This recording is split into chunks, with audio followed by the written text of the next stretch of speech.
আলী স্ত্রীকে বিধবা করো না, সন্তানকে ইয়তীম করো না, চলে যাও। আলী বলেন মুরাহাব তোমার কি বয়ান শেষ? পরিচয় তো খুব দিলা, তোমার ভয় পায় দুনিয়ার কিছু কাফের মুশরিক বেঈমানেরা। আর আমি আলী, আমার পরিচয় কি তুমি জানো? আসমান জমিনের মালিক আমার আল্লাহ পাক আমার পরিচয় দিয়েছেন আসাদুল্লাহিল গালিব। আমার পরিচয় আল্লাহর আসমান থেকে এসেছে, আসাদুল্লাহিল গালিব। এই জমিনের বিজয়ী সিংহ, বীর সিংহ বিজয়ী, যার একটা তাকবীর ধ্বনি দিলে পরে পৃথিবীর কাফেরদের কলিজা শুকায় যায়। জোরে বলেন সুবহানাল্লাহ। তুমি আমারে ভয় দেখাও, কেমন যুদ্ধ দেখি একটু তরবারি চালাও। আমি আলী দেখতে চাই কেমন যুদ্ধ তুমি, কেমন সেনাপতি তুমি। ও তরবারি চালায়, আলী ঢাল দিয়া সব মোকাবেলা করি। অনেকক্ষণ তরবারি চালাইয়া একটা আঘাত করতে পারে না। ওই নেতা ঘাম কিছু দেখি, ঘাম শুরু হয়ে গেছে, মারতে পারো না। এবার তাহলে আমি একটা বার আঘাত করি, মাত্র একবার। তুমি তো অসংখ্য বার আঘাত করেছ, একটা বার আঘাত করব। নেতার সামনে দাঁড়ায়া আলী কাফের সেনাপতির সামনে দাঁড়ায় একটা বার তাকবীর দিলেন। যেই না তাকবীর বললেন একটা বার, জমিন শুধু কাঁপে না, মুরাহাব কাঁপতে কাঁপতে তার হাত থেকে ঢাল পড়ে যায়, তরবারি পড়ে যায়। জোরে করেন না সুবহানাল্লাহ। কিরম তাকবীর ছিল। আর আলীর তরবারি তার মাথায় আঘাত করল, মাথা থেকে চিরি সমস্ত শরীর চিরি দুই ভাগ করে ফেলে দিয়ে তার তরবারি মাটির মধ্যে আগা নেমে যায়। আল্লাহু আকবার। ও বন্ধুরা, ও যুবকেরা, তোমাদের সেই তকবীর গেল কই? সেই তকবীরে হাসিনার কলিজা কেঁপেছে, বুবুর কলিজা কাটছে সেই তকবীর, ঠিক না বেঠে? এ তরুণ যুবকেরা, আলীর মতো তাকবীর দাও, লিল্লাহি তাকবীর।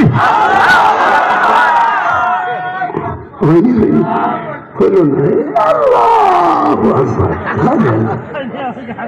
এমন তাকবীর দিতে হবে, দিল্লি চলে যাবে, দিদি মোদির কলিজা শুকিয়ে যাবে, ঠিক না বেঠে?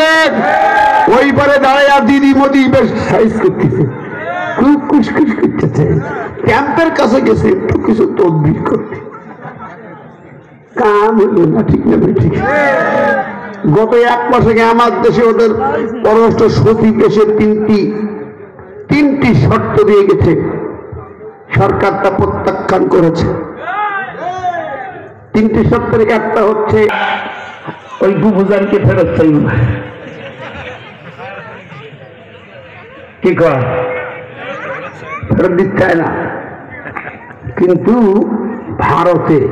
ভারতে আন্দোলন শুরু হয়ে গেছে, আলু ফ্যাস্ত পৌঁছে গেছে, তো রাস্তায় ফিরে গেছে না। আলু ফ্যাস্ত নিয়ে আলু নেই, ওদের আলু ফ্যাস্ত পৃথিবীর কেউ নেবে না, বাংলাদেশ ছাড়া।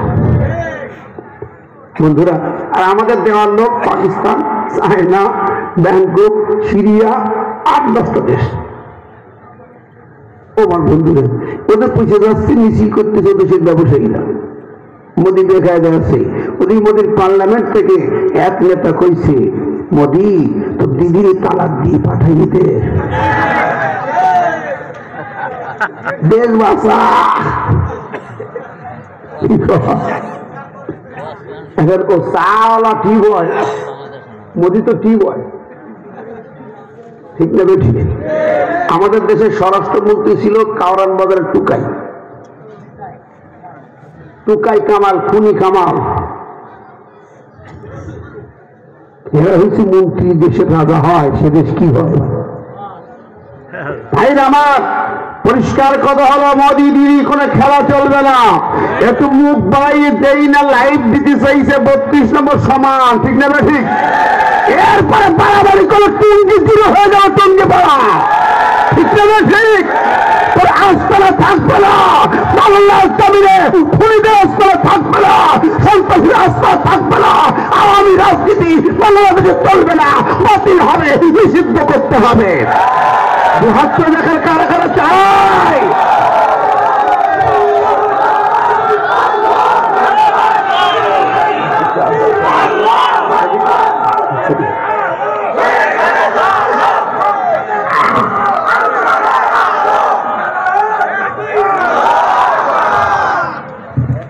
আল্লাহ পাক কবুল করে। এবার একটু হয়েছে তরুণদের আলোচনা করতেছিলাম যে বিষয়টা, আল্লাহ পাক সূরা বাকারার মধ্যে কত বললেন, কোন সূরা বাকারা বলে আমার পক্ষ থেকে কনস্টিটিউশন যাবে, এটা মানতে পারলে তুমি সাকসেসফুল হবে, ভয় নাই, টেনশন নাই।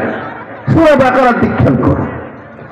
দেখেন আমি কোরআন কারিমে কি নেই, প্রশ্ন ছিল আপনাদের কাছে, আমার নেই এমন কিছু দেখা যে এটা নেই পৃথিবীতে, চান তার নেই, কি দেখাবে আল্লাহ মিয়া কেমনে দেখাবে? মা ফাররাতনা ফিল কিতাবি মিন শাই, কোন তথ্য নাই যে আমার কিতাবে নেই। সুবহানাল্লাহ।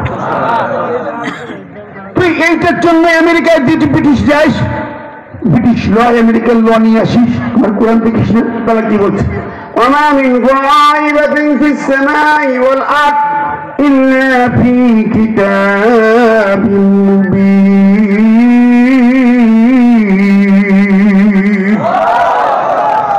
আসমান এবং জমিনের ভিতরে এমন কোন গোপন তথ্য নাই, এমন কোন গোপন রহস্য নাই। আসমান জমিনের ভিতরে গোপন তথ্য, গোপন রহস্য নাই। আল্লাহ পাক বলেন যা আমার কোরআনুল কারীমের ভিতরে বলা হয় না। প্রকাশ্য তথ্য তো আছে, গোপন তথ্যও যা দরকার তা সব আছে। আল্লাহ আকবার। গোপন তথ্য প্রমাণ কি চাও, যা তোমার দরকার তা আমার কিতাবের ভিতরে আমি সন্নিবেশিত করে দিয়েছি। ধরে বলেন সুবহানাল্লাহ। কার কথা? গোপন তথ্যের জন্য আমি একটি কথায় চলে যাই, একটু দেখি কতটা তথ্য আছে। সূরা বাকারা মানে কি গাভী না? বাকারা মানে কি? গাভী গরু, এই নামে সূরা একটা। বিকাও মানে কি? বিকাও রচনা তা কিন্তু না, এটা কি বিকাও? আল্লাহ কি বলেছেন এখানে? এই জায়গায় একটা গাভীর ঘটনা আছে।